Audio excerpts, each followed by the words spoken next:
శ్రీనాథరావు గారు, ఇప్పుడు ఈ వారం పోస్ట్ పోన్ చేయడానికి కారణం థియేటర్లకు ప్రేక్షకులు రావటం లేదన్నా మీ సినిమా థియేటర్లో దొరకక? కాదు కాదు కాదు మామూలుగా ప్రీవియస్ లాస్ట్ వీక్ కదండి రావాలి 18th.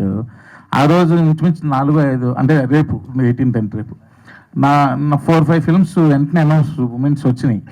మేము కొంచెం ఇప్పుడు ఏంటంటే మనం పబ్లిసిటీ అంత గ్రాండ్గా చేయలేము, అంత డబ్బు లేదు మన దగ్గర, ఏం చేద్దాం అని ఆలోచించాం. వద్దులే ఈ కాంపిటీషన్లో మనం నలిగిపోతాం, మన సినిమా ఏంటంటే మన కథను నమ్ముకొని ముందుకెళ్తున్నాం, స్టార్లు లేరు, వద్దులే కొంచెం ఫ్రీగా వద్దాం, ఈ కాంపిటీషన్లో రావద్దు అనే ఉద్దేశంతో 1 month వెనక్కి వెళ్ళాం. నిజం చెప్పండి, థియేటర్లో దొరక్క వెనక్కి వెళ్ళిపోయారు, సినిమాని వాయిదా వేసుకున్నారు అనేది ఇండస్ట్రీ టాక్. థియేటర్లు దొరక్క కాదు, థియేటర్లు ఆ మాత్రం దొరుకుతున్నాయి, కానీ ఇంకా మంచి థియేటర్ దొరుకుతాయిగా కాంపిటీషన్ లేకుండా వస్తాయి.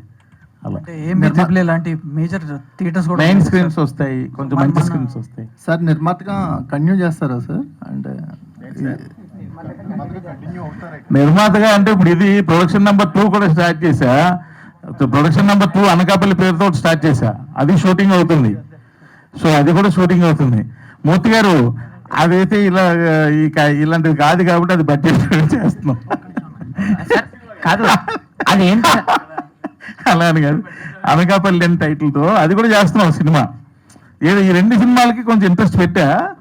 సో చూద్దాం, ఈ 2 సినిమాలు రిజల్ట్ని బట్టి కంటిన్యూ చేద్దామా వద్దని ఉద్దేశించుంటుంది. నాకైతే మనసులో చేయాలనే ఉంది. సార్, నిర్మాతగా పెట్టిన పెట్టుబడికి ఇప్పుడు సినిమా బిజినెస్కి దగ్గర ఏమన్నా సంబంధం ఏమన్నా ఉందా, లేదంటే చాలా గ్యాప్ ఉందనుకోవచ్చా? అంటే పెట్టుబడి పెట్టిన తర్వాత నిర్మాతగా చెప్పాలంటే 2 అన్బ్యాలెన్స్డ్గానే ఉన్నాయి. మన చౌరీపాఠం సినిమాకి 2 బ్యాలెన్స్ అవ్వలేదు. సో అన్బ్యాలెన్స్డ్గానే ఉంది. కాకపోతే చూడాలి ఏమో, రేపు పొద్దున కంటెంట్ కనెక్ట్ అయ్యి జనాలు చూస్తే అప్పుడు ఓవర్ బ్యాలెన్స్ అవుద్దని అనుకుంటున్నాను. ఇప్పుడు ఇంతమంది కొత్త వాళ్ళతోటి ఒక్క భాషలో సినిమా తీయటానికే భయపడుతున్నారు నిర్మాతలు, అలాంటిది మీరు 3 భాషల్లో ప్లాన్ చేశారు. మేము స్టార్ట్ చేసింది సింగిల్ లాంగ్వేజే.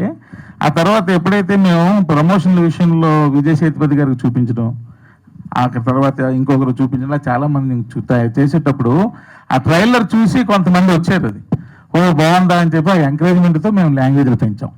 పాయల్ గారు, నిఖిల్ గారు